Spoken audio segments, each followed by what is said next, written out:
What's up, guys? Matt Brown here for the Lines.com, playpicks.com, joined by Stephen Andress. This is episode number 210, the Megapod for the NFL draft here in 2022. If you want to follow Stephen on the Twitter at Stephen Andress1, me, Matt Brown M2.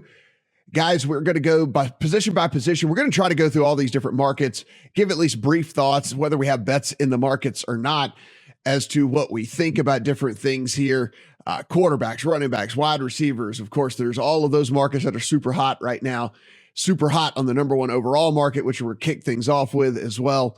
And then we'll try to go in with some additional thoughts on some of these other kind of more exotic markets, but I still think there's some money to be made on some of these as well. Of course, we have tons of written coverage over at thelines.com. If you're watching this on YouTube or just listening to us in the audio version, be sure and head over there.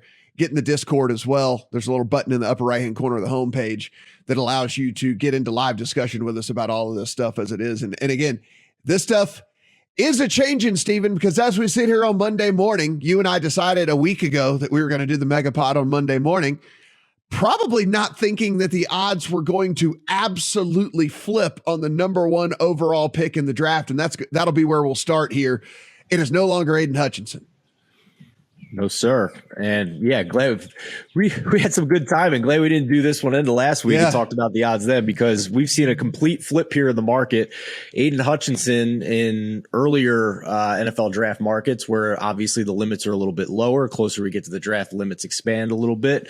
But he was as short as minus 300, 75% implied probability. Well, now you look across the market and Trayvon Walker is anywhere from minus 150, minus 160 in that range to be the number one pick.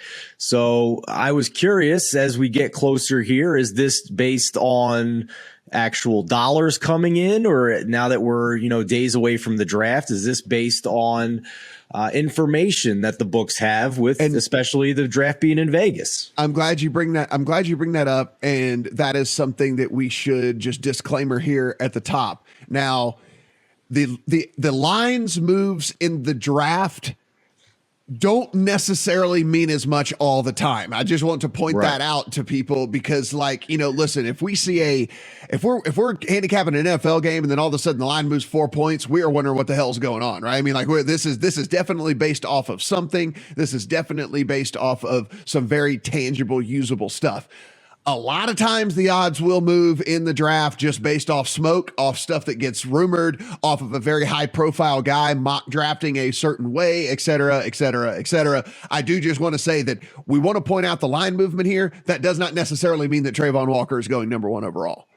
True, absolutely. But I will also echo what I said on last week's episode, Matt, that in early NFL draft markets, we're talking post Super Bowl, but before the 2 weeks leading up to the draft, when limits are lower and a guy like Aiden Hutchinson goes all the way to minus 300, I think that's strictly based on handle and based on, the low limits coming in. So I don't think it's necessarily sharp bettors with big dollars going in because the limits are low at that point. So the closer we get to the draft, the more meaningful it is, in my opinion. Now, whether it's ultimately going to be proven out to be true, we shall see on Thursday. But I reached out to Christian Cipollini, a sports trader at BetMGM. If you listen to our Behind the Lines podcast throughout football season, you'll recognize the name.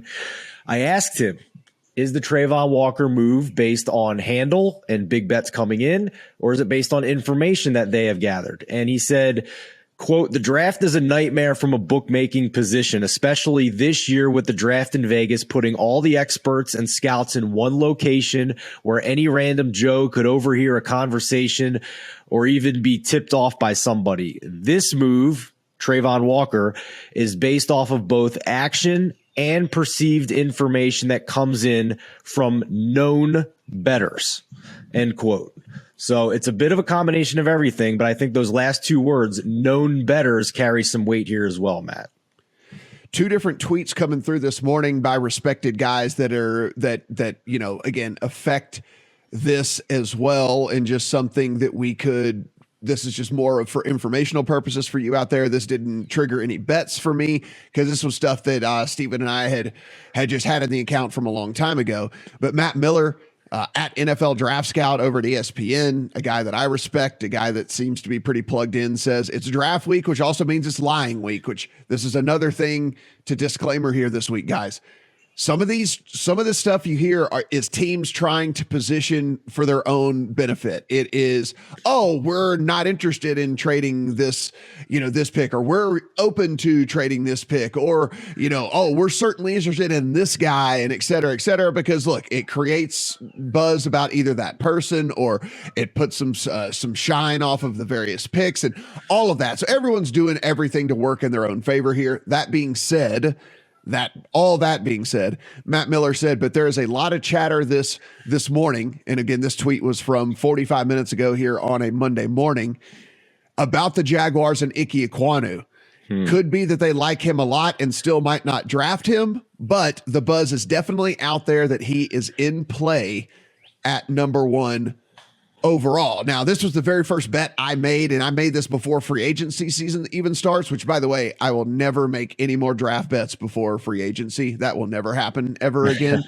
But I made this one before free agency. Of course, the Jags then go and franchise tag Cam Robinson and sign Brandon Scherf. So that was, and then made this pick look like a stupid bet that I have in the account. But hey, look, maybe they're like, we are going to give in a weird league, in a weird AFC, we are just going to go the opposite route of some of these other teams by loading up just offensive weapon after offensive weapon after offensive weapon, and we're just going to make sure that Trevor Lawrence is upright as we're battling for all this stuff. So I don't know. I mean, again, he said it is lying season, and teams are doing whatever they can do to throw off the scent or create buzz about a certain player or whatever it might be. But I did find that one interesting this morning, Stephen. Well, here's why I don't think this particular one is a lie. Because first of all, they have the number 1 pick, so they don't have to worry about anybody jumping them. And I don't think that there is a realistic trade market for anybody to come up and get an Ike Ekwonu or a Trayvon Walker. I don't think the difference between any of these guys overall or within their positions is stark enough for a team to go and trade extra capital to go get somebody, especially the quarterbacks this year. If it would be anything, it would be a quarterback. We're not going to see that either. So in this Ekwonu business goes back to something we talked about last week. And it's the fact that you have the GM Trent Baalke, who most consider to be, not the sharpest tool in the shed, and a new head coach, Doug Peterson, who I believe Matt Lombardo reported and quoted an anonymous coach in the AFC that described it as the worst kept secret in the AFC that Doug Peterson wants to use the number 1 pick on an offensive player, which would lead you to believe it'd be a tackle.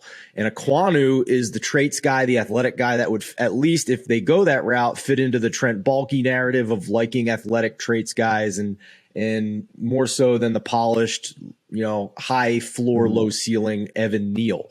So I did, when I bet Trayvon Walker plus 350 a couple of weeks ago, in the anticipation that we mostly don't know very much about this draft or what's going on, but my belief that a new head coach wants to get his guy and might carry some weight with a GM who is on the hot seat, that Doug Peterson could win out in that lobbying or tug of war. And I did add a little bit of Ike Ekwonu at plus 1,200. And right now he's around plus 750 as we record this right now. So I don't know who's going to win out. I don't think anybody knows, but I think it is real that we have a GM head coach debate and struggle going back and forth here about how to use this number 1 pick. I can say this. If you have a fat ticket on Trayvon Walker, I don't, but if you do have a fat ticket on Trayvon Walker out there, I think taking at least a small piece of Ekwonu at 750, just so that you don't hate yourself if that pick gets announced. I wouldn't hate that at all. You're still getting 7.5 to 1 on your money. And this franchise could just be they could just be in the Trevor Lawrence business for the long haul. They're like, listen, we are going to protect this guy at all given costs, and we'll worry about additional stuff next year. We'll worry about pass rushers. We'll worry about, additional wide receivers, whatever it might be. So that certainly could be the thinking there. The other tweet that came through was a scheduled tweet by Adam Schefter. I know it was scheduled because it went live directly at 7 Eastern. So he set this thing and But again, within the past week, as the draft has drawn closer, multiple teams in the top half of the draft have inquired with others about trying to trade back in the first round. So far, the interest is moving back in Thursday's draft and greatly exceeds the interest in moving up. So another thing to keep in mind here as we are trying to start to handicap, and again, if you live rest of country, I can't do it here in Vegas, but you guys can.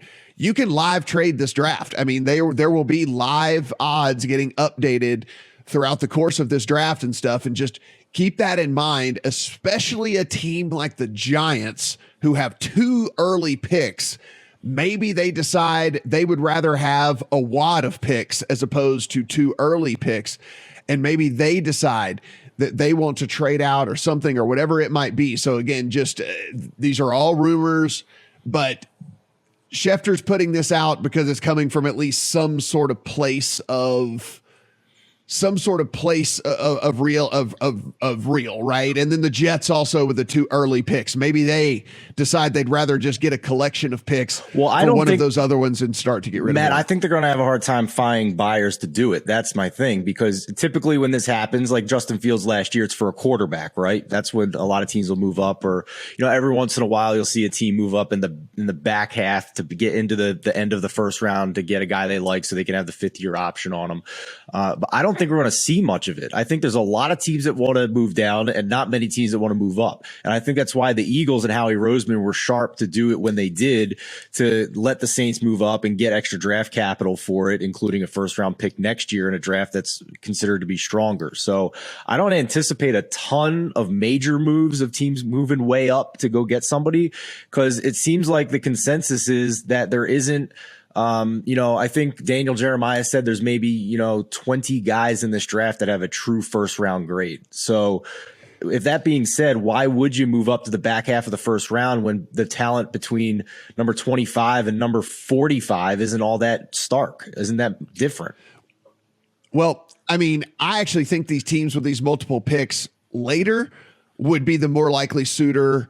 Or we do also have to keep remembering, if there's 8 teams with multiple first round picks, that means there's a whole lot of teams that don't have a first round pick at all and still might and could find themselves getting a little bit trigger happy, a little bit like, man, we could get up there and get that guy. And, look, what I think, Matt, the one angle here that we haven't discussed here that would make sense, and it's not necessarily a team moving up in the draft, but maybe a team with multiple picks trading for a known commodity, like these receivers that want to get paid, that don't want to be there, like a Deebo Samuel. That's the angle that I do buy. So maybe the Jets or maybe the Packers or maybe these teams with multiple first round picks going out and getting a bona fide star, a known quantity, and then a team that we didn't anticipate having that pick, getting that pick through that route.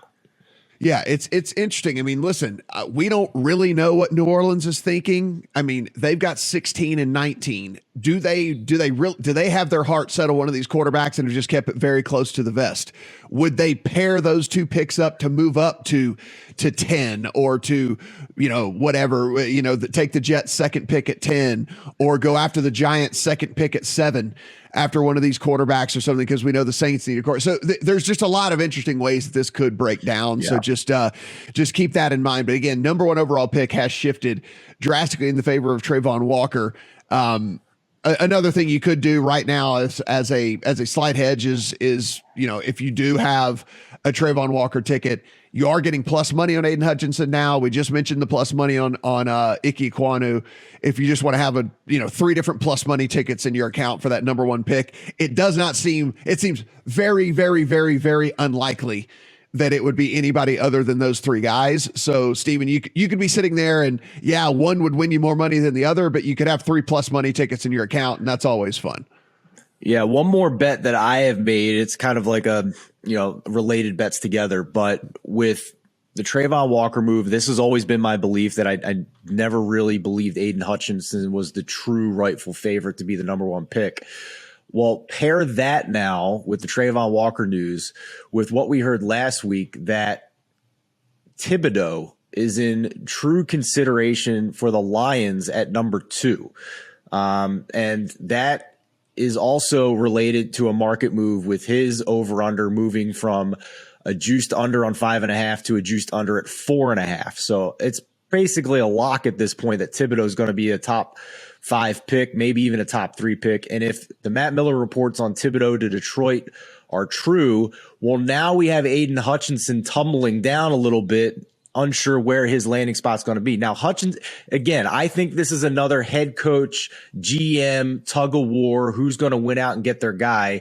If the reports are true that that the GM and the scouting department, and let's not forget the scouting departments for the NFL teams are an army of people that spend the entire year grading and looking at these guys. It is a huge process. So it is sometimes a big coup for a coach to get their guy over the GM and his army of scouts. So that's what you have to understand if that happens. But if the head coach for Detroit gets his way, then he's not going to take Thibodeau and he'll go with Hutchinson. So he could still be the pick. But I always lean towards the GM and the scout side because this is their Christmas. This is what they spend 364 days a year studying and spending so much money and resources into. So if that's the case and Thibodeau is Detroit's guy at 2, now we're looking at some juicy numbers on Hutchinson to fall anywhere between 3 and 5, I would think. At DraftKings, Aiden Hutchinson plus 700 to be the number 3 pick, plus 2,500 to be the number 4 pick, 100 to 1 to be the number 5 pick. You could sprinkle some lunch money on each of those slots because I don't think Hutchinson would fall outside the top 5. And if he doesn't go 1 or 2, then you're getting some really juicy numbers there for 3, 4, or 5. Yeah, I mean, the thing is, I think at this point is if you're the Houston Texans and Aiden Hutchinson is there at 3, I know that throws your draft plans all off because you're expecting that he's not going to be there. But as a franchise, I do find it pretty hard for them to pass up on him at 3. They need everything. And if they're not going to trade out of that pick, then you might as well take the best player available, at that point. So I find it very hard that he makes it past 3. But again, like you said, you still get a juicy number on 3. And also with Kayvon Thibodeau, that then has him sitting there at 4 for the Jets. And again, if you're the Jets, I just find it very hard for you to be able to pass up on a guy like him. If you're sitting there again, you're in the AFC.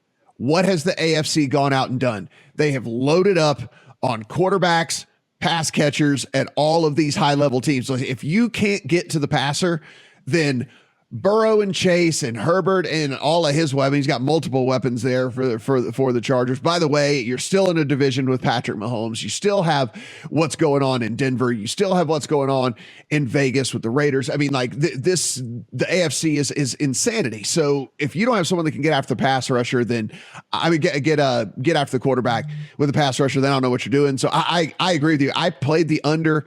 I played under, and some of these numbers are too stale, guys, but I'll point out the ones that I think are still playable. I played Kayvon Thibodeau top 10 back whenever his name was sliding, right? When he was just like he was like the biggest faller in the draft, and you were able to pick him at minus 150 to go in the top 10. So he was like a huge faller.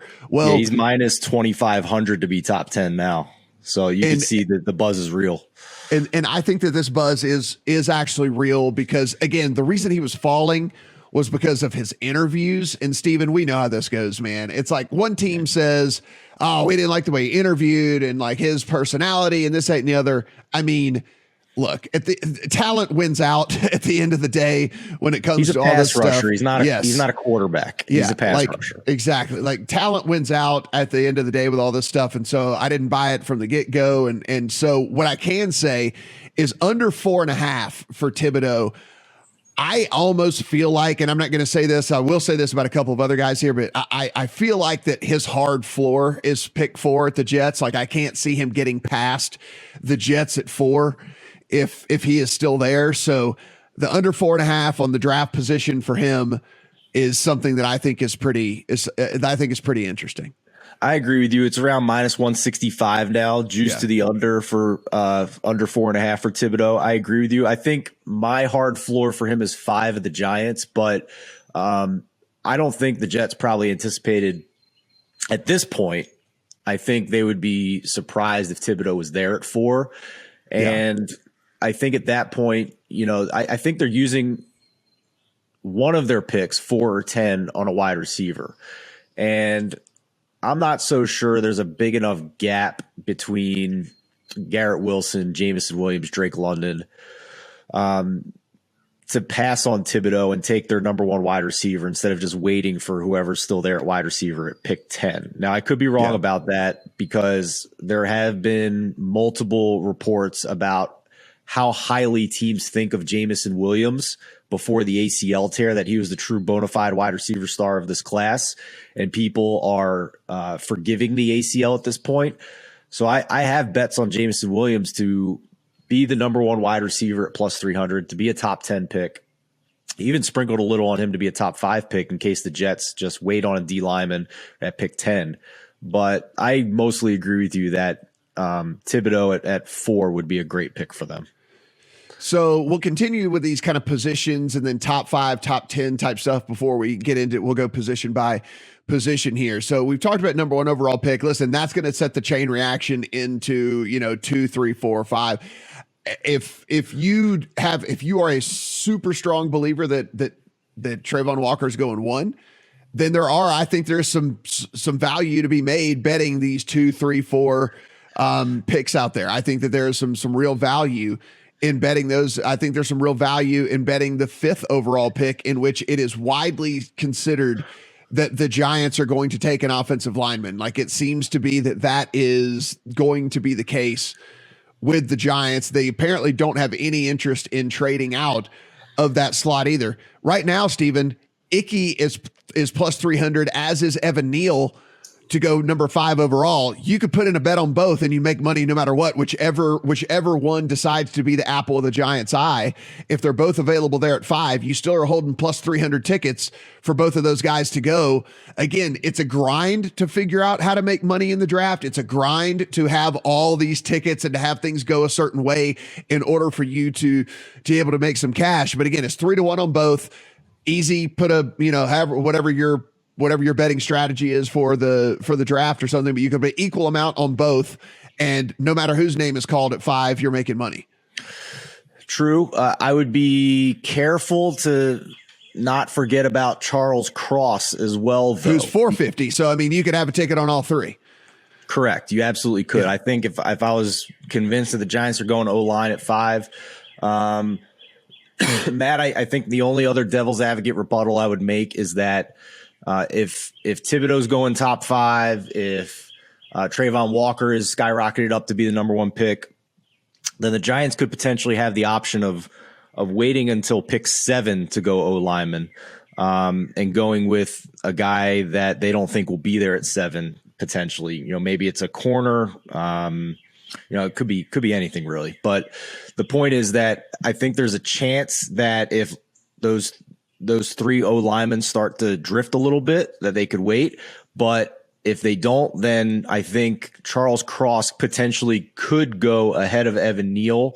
There have been increasing reports that some teams view Evan Neal more as a guard at the next level. And Charles Cross is the true tackle, so that could bump his value a little bit. But to your point, if you are convinced that the Giants are going to go O-lineman at pick 5, then you could play all 3 of them and, get basically kind of like a net even money or a little bit better. Yeah, no, yeah, you could certainly figure out how to play it. I even see a 5 out there right now on him to go 5th overall. So yeah, there's again, shop around. We'll always say that, right? I mean, like, especially for the draft of all of it, yes. Like the NFL draft of all events, it is a must that you shop around because you the are number one leaving money piece on of the advice. table. Yes. The absolute number 1 piece of advice is to be sure and shop around with all this. All right, so let's head into these top 5, top 10 markets and see if there's any value in going top 5, top 10. And one of the things I'll say about top 5, I tend to find that it's just better in the top 5 market to play the over under on a guy's position number, because typically his position over under will be, more fair of a number, and then you'll be able to go in. Cause, like, look, Do you want to bet minus 1,000 that Trayvon Walker is going to go top 5? I mean, probably not. It's still only 5 picks that, for you to lose out on this. And, I don't want to lay $1,000 to win 100 on something like that. So mainly it'd be looking at someone in a plus money situation that you think could be a surprise, because remember, every under that you take is kind of anti-correlated, right? I mean, because every under that you put into your account, that means that you have one guy that you need to go under. Well, every time one guy that you need to go under goes under, any additional under tickets that you have in your account actually have less value, because a slot's getting taken up by someone that's not your guy that you have an under on. So just another thing to kind of keep in mind, the more unders you play, it is kind of a negative correlated bet. Not 100% negatively correlated, but there is a negative correlation in under bets, right? Because there's only so many under numbers, whereas if you're betting an over, there's an infinite amount of over numbers. So that's something to keep in mind too, Stephen. I think whenever you're putting this stuff together, there are just tiny little tricks of the trade to keep in mind. Sure. And to your point about, comparing prices, not only across sports books, but across draft markets at the same sports book. We talked about Charles Cross, and I don't think either of us really think he's realistic to be one of the first 4 picks. So if anything, he would be maybe 5th, and you can bet that exact market at what we talked about around plus 450, 500. Whereas if you bet him to be a top 5 pick, he's only plus 300. So just think about that. It gives you a couple more outs, but realistically, I don't see the Jets taking him at 4 or being a top 3 pick either.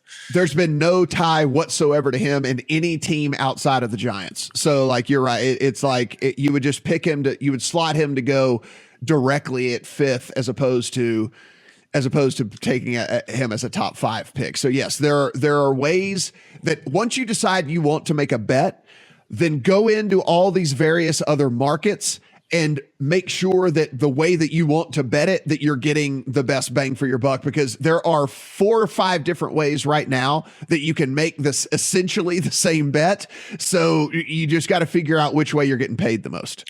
Right. So, I mean, if we look at the top 5 market right now, Matt, there's 5 guys who are minus money, and the rest are plus 300 or longer. So the market is telling you that these 5 guys in some order are going to be the top 5 picks. So my question to you is there a guy at longer odds, and we'll consider that plus 300 or longer, that you would bet to be a top 5 pick? Because there's only really one guy I'm interested in, and I'm curious if we have the same guy or not.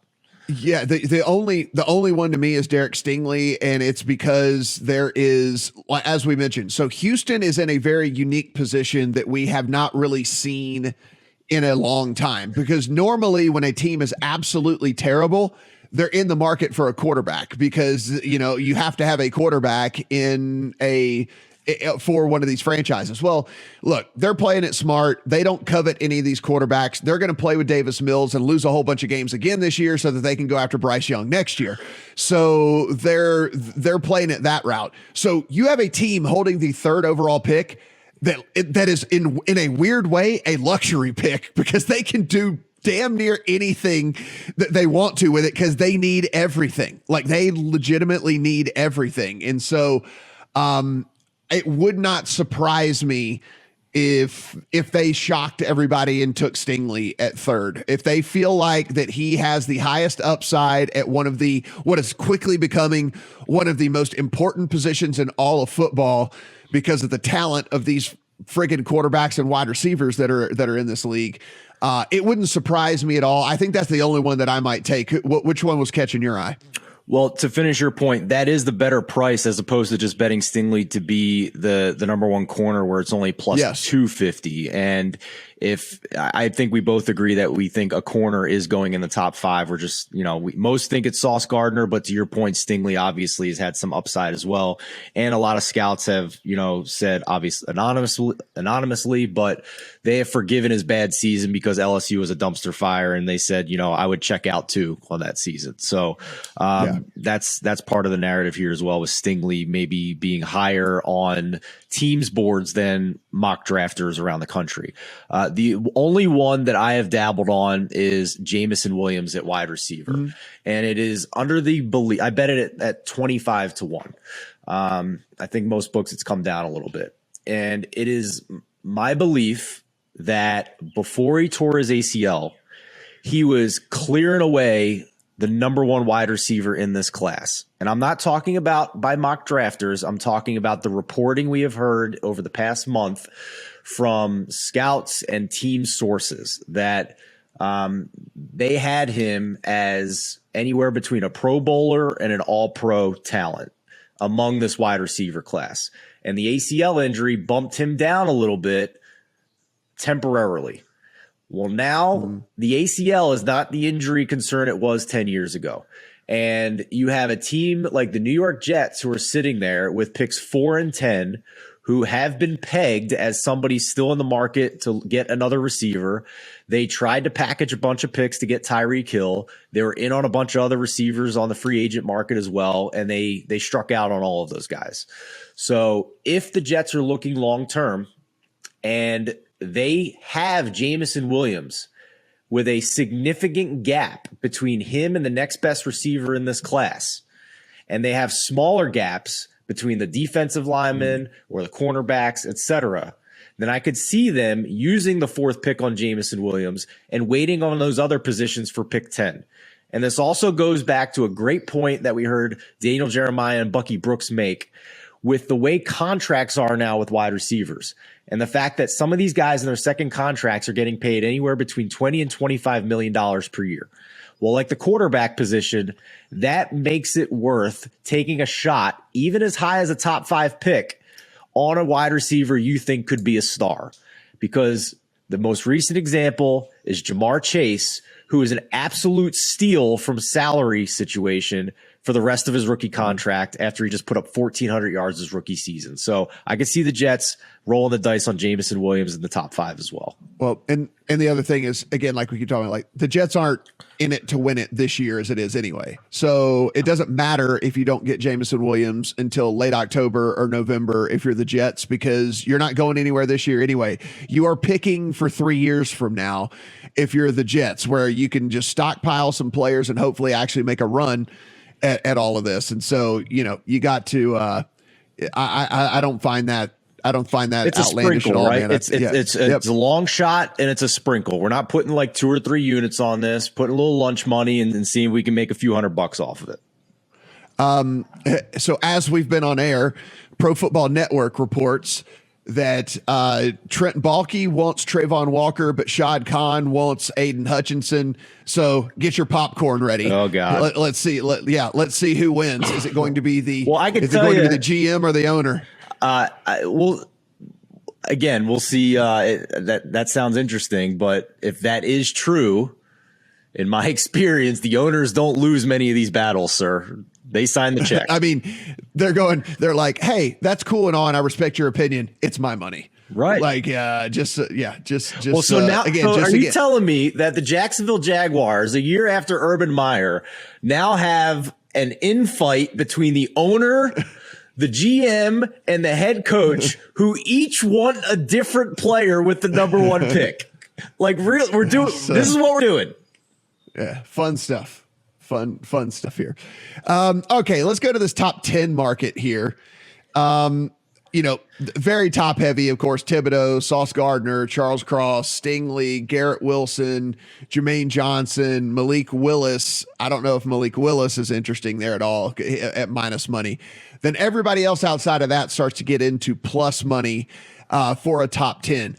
I actually didn't find any of these that I really loved, Stephen. I mean, whenever you look at this, I mean, Pickett, it's just not juicy enough at plus 135 for him. I think you can go about it the same way we were talking about, just going in and picking an individual slot for him and then just betting it that way, because there's not like he's in the market for a lot of teams inside the top 10. There's very specific teams, very specific slots that he would be able to go. You already mentioned, I mean, they're at this point, Jamison Williams, you're only getting plus 120 for him to go in the top 10. You're getting an over under on him at 12.5. So you're getting 2 extra picks. Yeah, I'd rather as a buffer there for him. You'd rather just take the under there, and yeah, you're not getting plus money. You're getting it's minus 110, but two slots for Jamison Williams would be much better in a market like this. So I didn't find any of these top 10s very interesting. Is there anybody that you believe is like a wild card to pop into the top 10? Well, I'll go back to the wide receiver market here because, you look at the teams in the top 10. We talked about the Jets with 2 picks in the top 10. Mm-hmm. If the Kadarius Toney rumors about them wanting to trade him are true with a new head coach in Brian Dable there and an old regime that didn't exactly have a great track record, they're going to need a receiver then as well to go with Kenny Golladay. So if they're out on Toney, then the Giants potentially could use one of those 2 picks on an elite wide receiver at 5 and 7. It's not completely out of the realm possibility. And it's been very well documented that the Panthers potentially want to trade down from 6. So you also have the Falcons at pick 8 that need a wide receiver more than any team in the NFL. And you have Seattle at pick 9. They don't need a wide receiver, but obviously still plenty of teams and landing spots for receivers. So if you look at the top 10 market, you mentioned Jamison Williams at plus money, Garrett Wilson's at minus 200. Don't really see any value in those odds.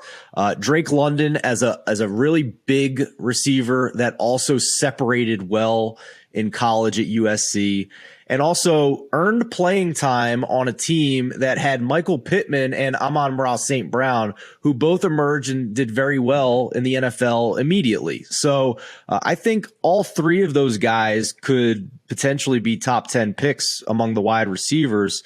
And, you're getting Jamison Williams and Drake London around plus 120 to fall in that range. Yeah, I typically would rather just, if I'm only getting plus 120, I'd rather just play their over under on their draft position. I agree with you. And give myself a bigger buffer here for that. And again, like if it was a fat number, like if you were, I guess what I would say is if you were convinced that Olave could actually slip into the top 10 or, something like that, Treylon Burks, where you're getting 14, 15, 16, something like that to 1.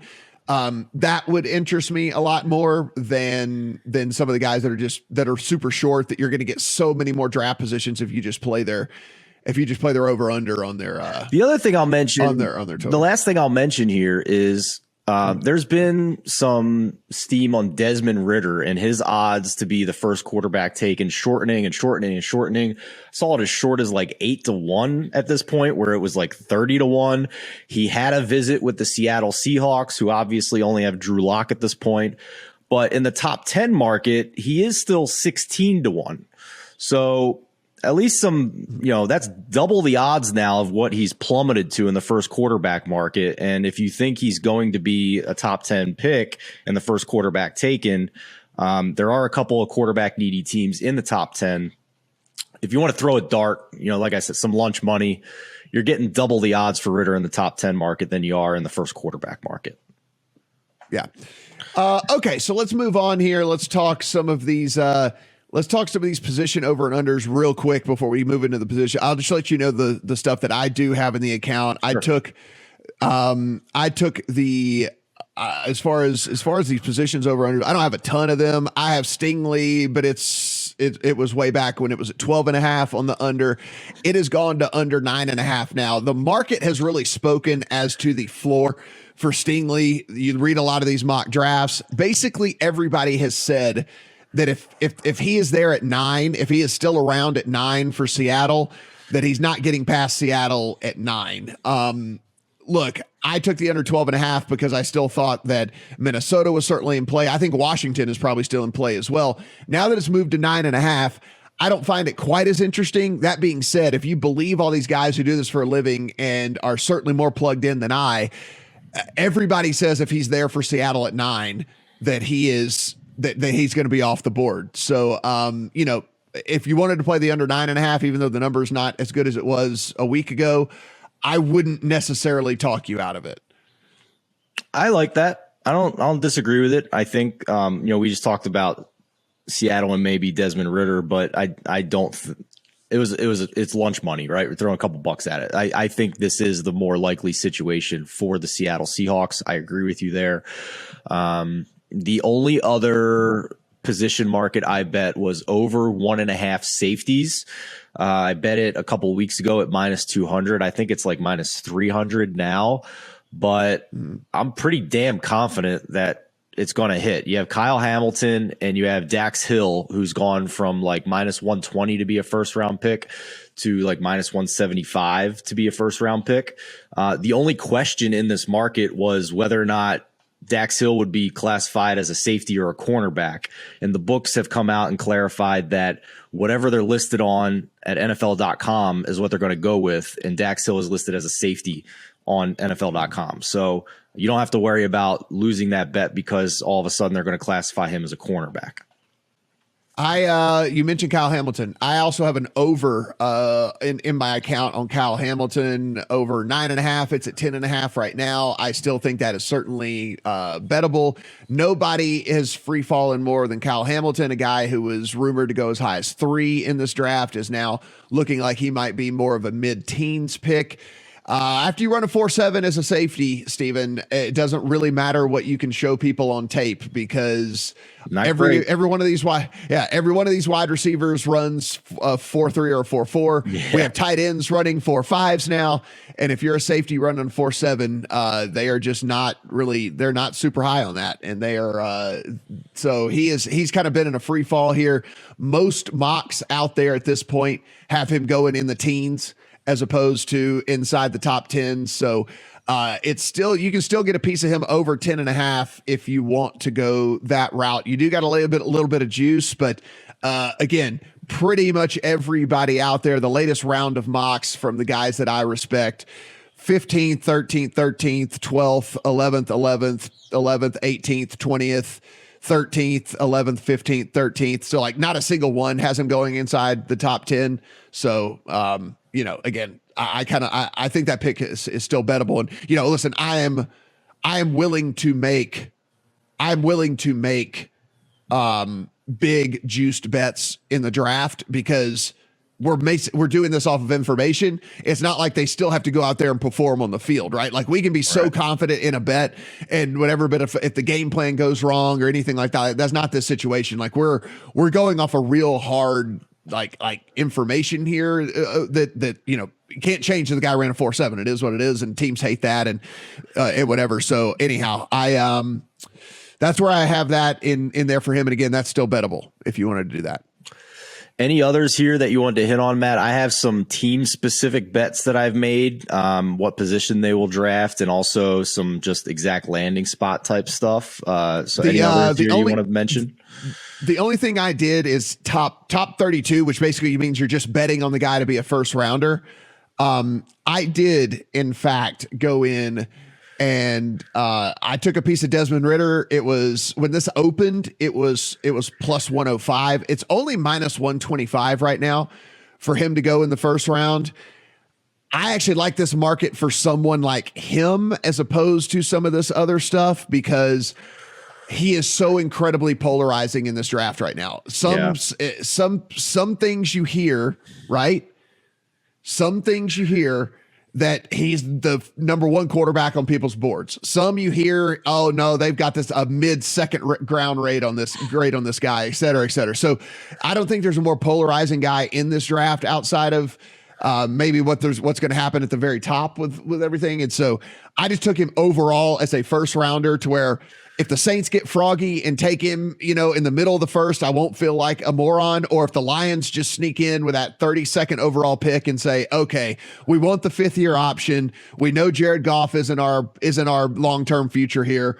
We'll take him with our 32nd pick. And so with him being so incredibly volatile, just taking him as a first rounder was the best way, in my opinion, to go with Ridder. I agree with you there. And if what we've heard is true, that most teams don't have 30 players with a first round pick in this draft, I've even heard as short as only 20 players with a first round grade in this draft, then who gives a damn if you draft Desmond Ridder in the late second round or the back end of the first round? Because the financial side of it and that 5th-year option and the cost comparison between a quarterback on his rookie deal versus a second contract now is so stark that it absolutely makes it worth getting that guy in the first round than in the second round, where you don't have the 5th-year option. And if he is who you hope he will be, you're paying him $40 million a year a lot faster. And let's just be for real. If you can, the real way to go here is to hit on a young quarterback on his rookie deal to where you can build around him with other guys. And that's the key that's the success formula. I mean, like if you just, and there are some teams in the back half here of the first round, Matt, that have pretty strong rosters that are a quarterback away. The one that comes to mind is Tennessee, and the other that comes to mind is New Orleans. Strong rosters, but have holes at quarterback. I also took, these are just heavily juiced, but they, again, like Chris Olave, if you have the bankroll, this isn't a bet for everyone, but you can just take him as a top 32 pick. It's juiced to -900, but like Chris Olave is going to go in the top like 15, 16 picks in the draft. Right? Like, he's like Chris Olave is going like his floor is like pick 20. So yes, it's basically like a short-term loan to the sports book to which they pay you back a high interest rate, so it's, again, the bet's not for everyone. But if you have a bigger bankroll, you can go into these like top 32 markets. And yeah, there are some that are juiced pretty heavily, but like they're going in the first round for sure. Like it's happening 100%. So it's more interest than your savings account will give you. I'll say that. Yes, exactly. Yeah. I mean, you're basically loaning them $900 for the next 3 days, and then they're going to give you $100 back. I mean, it's great. Like, so just, again, it's not the best, not for everybody. Just hope he doesn't show up on Twitter in a bong mask. That's all. That's the only thing you have to worry about. I know, getting out of his car, he like shreds his Achilles or something or whatever, or something like that. It's about the only thing that we could do with all that. Another player market that you can bet here, Stephen, first overall offensive player. This has gotten juicy, I guess, now because Ike Ekwonu apparently is still in the mix to go number 1 overall, if you believe, the reports that are coming out right now. So he's bet at -140. Evan Neal, I don't see a realistic way he goes number 1 overall unless this falls. He's the one most likely to drop a little bit here for that the tackle upside concerns that I mentioned. A lot of teams think he might be a guard. Yeah, I mean, it's the he could, but that would mean it would fall all the way to number 5 with the Giants and whatever. No, it's like I don't think that this is a truly bettable market here for me as first overall player, because again, it's just for me, I can't see it's gonna be Ekwonu or Neal more times than not. Maybe it's Charles Cross, but we already pointed out other ways that you could bet Charles Cross if you wanted to go that direction. And then Malik Willis at plus 600. The only way he's going is if he goes 2 overall to the Lions, and you would just bet him to go exactly at pick number 2 to the Lions. So for me, first overall player, for Malik, for really any of these markets, I don't like any of these numbers, to be honest. The only one I would consider dabbling is Jamison Williams for the same reasons we talked about before. 20-1. Yep. Same reasons we talked about before.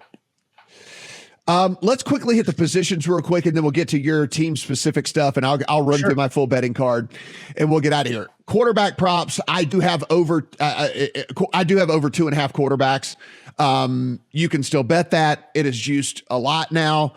I just can't believe we're going to get out of here with nothing but Willis and Pickett. I think one of these other guys and getting that 5th-year option is going to just be too much for one of these teams to pass up, whether that's Ritter or Corral or Howell or whoever it is. Like, I just think a third quarterback slips into that first round. I have the over 2.5.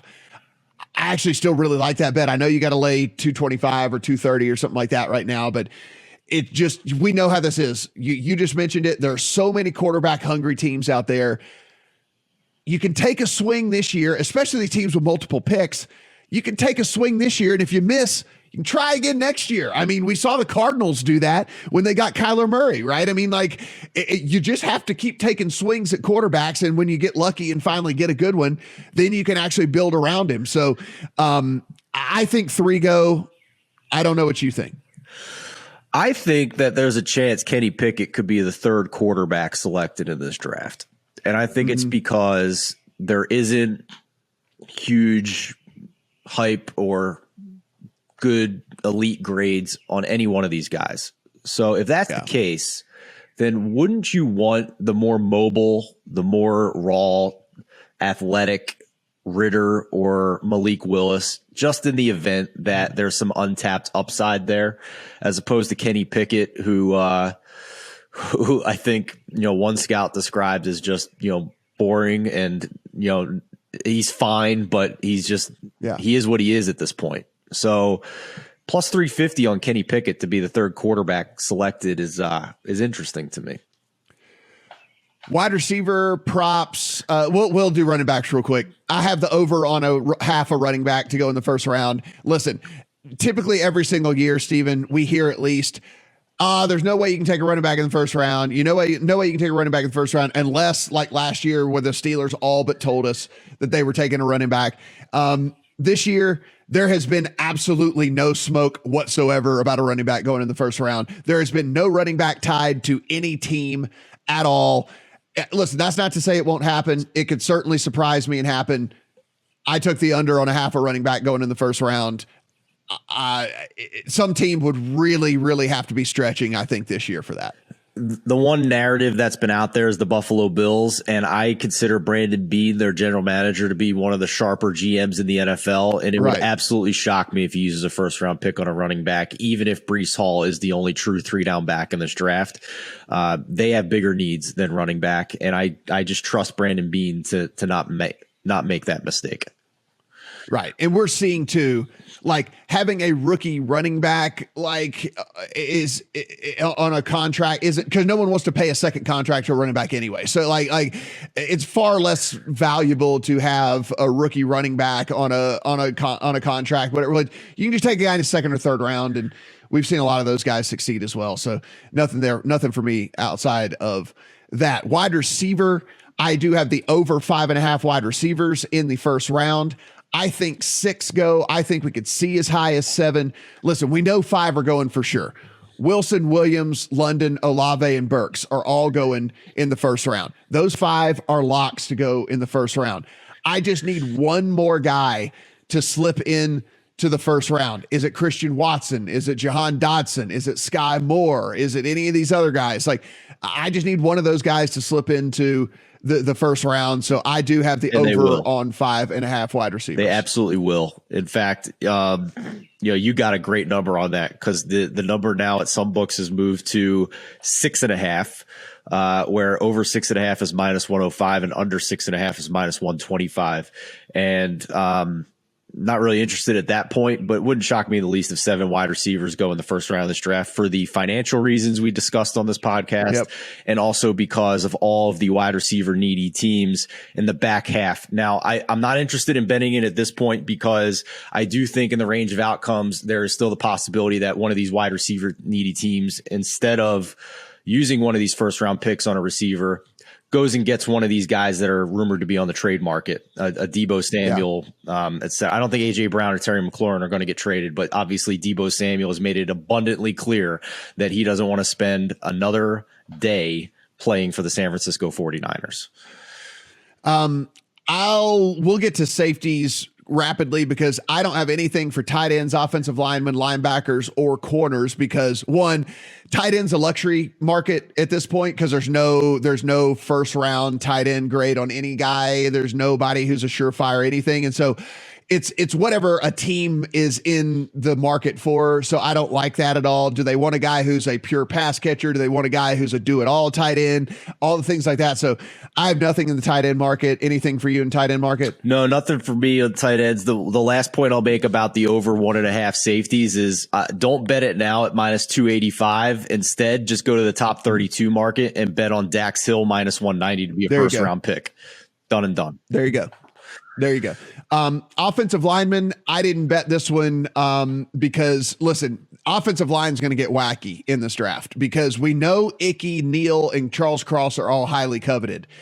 It's a big drop off after that. And then not only is there a big drop off after that, it really is going to come down to team specific needs and all that towards the end of the first round and stuff. And like, that is where it gets a little too shady for me, Steven. So I couldn't play the market because there's such a massive drop off from those top three that, you know, who's going to be the apple of the team's eye? What team hates this player and all that. So when I have to start trying to read minds like that, it's just the market gets out of hand for me. For sure. And basically this year for me, one of my tenets is that I'm only interested in really nice plus numbers for the most part because of just the level of uncertainty we have. Like, we just spent the first half of this podcast talking about how uncertain the top 5 is and the number 1 pick is. We have 3 stakeholders for the Jaguars who apparently all like a different guy at number 1. So now we're talking about trying to handicap the bottom half of the first round, where most teams don't see a big gap between their 25th graded player and their 50th graded player. So good luck trying to pinpoint that. And when even in a good season, the most accurate mock drafters are getting less than 50% of the correct players on the right teams in the first round.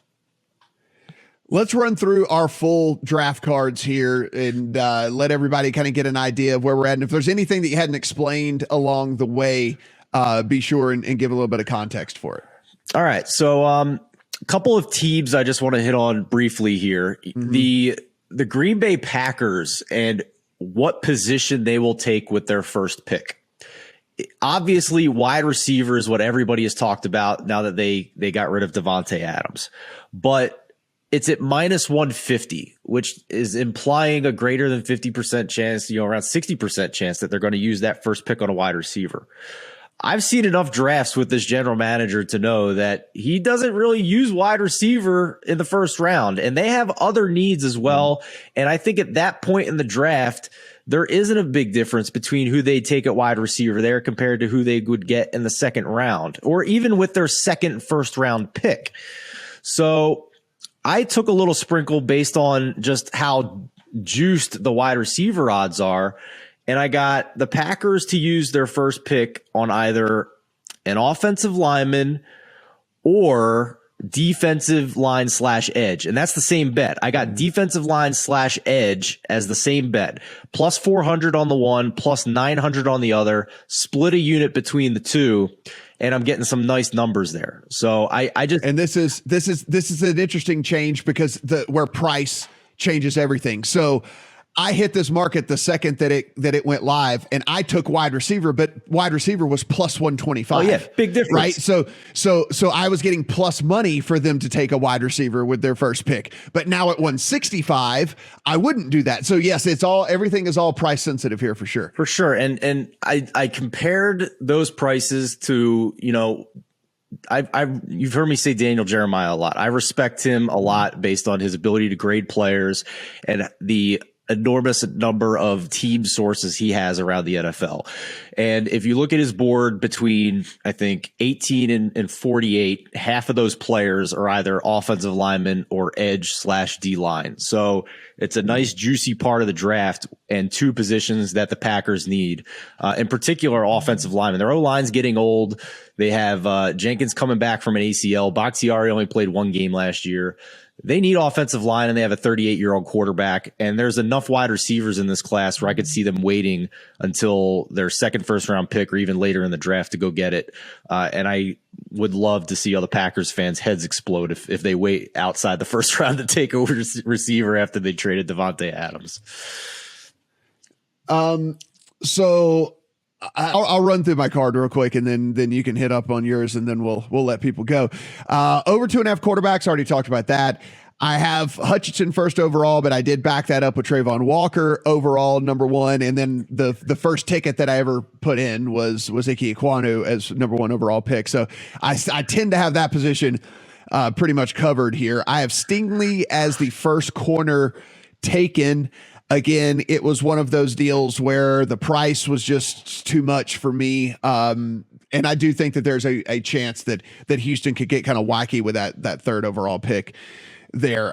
Over 5.5 wide receivers, just talked about that. Over a half a running back, talked about that. Chris Olave, top 32. Like I said, bet's not for everybody, but that guy's going in the first round. So if you want to give the book a short-term loan for them to pay you back some high interest, then you could definitely do that here. Desmond Ridder, top 32. I went through that. I still think that is bettable at minus 125 on Desmond Ridder to go in the first round. Kayvon Thibodeau, top 10, as we just mentioned. I'm okay with betting Kayvon Thibodeau under 4.5 at this point if you wanted to go that direction. Packers, first player drafted as a wide receiver. We just mentioned, I got a different price than what is listed right now, which does change the whole thought process of that because they do have the luxury of that second pick where they could go wide receiver, but I was getting plus money for them to take wide receiver there. So something to think about as well. Over on Kyle Hamilton, as well as his draft number. So I think that is a pretty solid way to go as well. A guy ran a 4.7. We don't like slow safeties in the NFL. So he's no longer a top 5 pick, and I think falls outside of the top 10 as well in that. So Stephen, it is, listen, it's not as many bets as I had last year. I'll never have another last year again ever. So I'll take what I have in there. I feel pretty good about the majority of these. I might add another couple as more markets open up over the next couple of days, but that's where I sit right now. I'm with you. I have not bet as much on this draft as I did last year. The only other bets I'll mention here, and we'll get going, is Falcons. I bet plus 150 to take a wide receiver with their first draft pick. I mean, go look at their wide receiver depth chart and just have a laugh. It is brutal. Mentioned the Packers. Hat tip to Evan Silva for this one because he's the first one I've heard talk about it. The Titans plus 550 to take a quarterback. Another team that's pretty polished everywhere, but Ryan Tannehill has looked like shit. And next year, he has a $20 million cap hit that they can get out of completely if they cut him. So I think they need to start looking to the future at quarterback, and they're right in that nice little range at pick 26 where one of these top 3 quarterbacks could fall to them.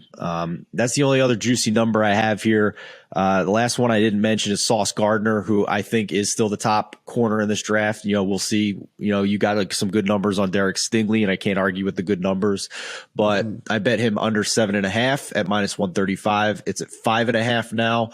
But I don't see him slipping by the Giants. I think he's a great fit for the Giants. The only small chance is if they think they can still get him at 7.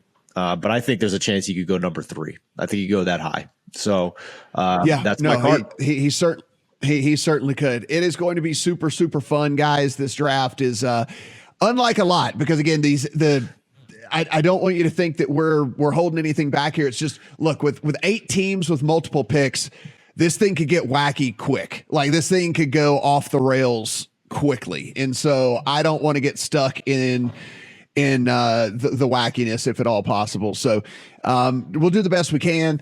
Again, over in the Discord, we'll talk about this more as the days approach here, as these numbers continue to change, as new markets get added, because they'll continue to add new markets for the next 48 hours here. So we'll keep you abreast of all that. So again, head to the homepage, upper right hand corner, click on the little Discord and join us over there. If you want to follow Stephen on the Twitter at Stephen Andress1, you want to follow me at Matt Brown M2. If you're watching us on the YouTube channel, please go ahead, hit that subscribe button. We really do appreciate you guys out there. Good luck on all your bets here for the NFL draft in 2022.